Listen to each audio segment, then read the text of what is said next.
बिस्मिल्लाहिर्रहमानिर्रहीम। अस्सलाम वालेकुम। आज की रेसिपी है कैरी का झटपट बनने वाला अचार। कैरी का झटपट अचार बनाने के लिए सबसे पहले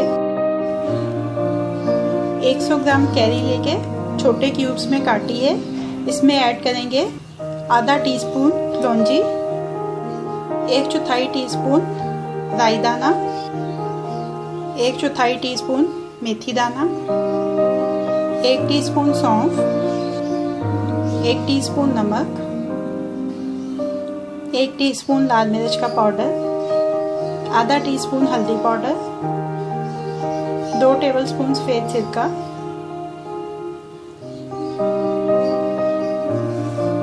अच्छी तरह से इसको मिक्स कर लेंगे ऐसे ही हिलाते हुए।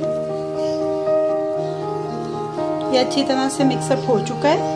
अब इसको कवर करेंगे और कवर करके 1 घंटे के लिए छोड़ देंगे।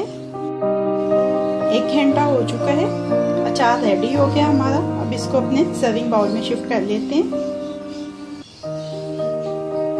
कैरी का झटपट बनने वाला अचार अब रेडी टू सर्व है। आप इसको बना के फ्रिज में रखें, 15-20 दिन में बिल्कुल आराम से निकाल जाता है क्योंकि इसमें सिरका डाला हुआ है तो ख़राब नहीं होता है।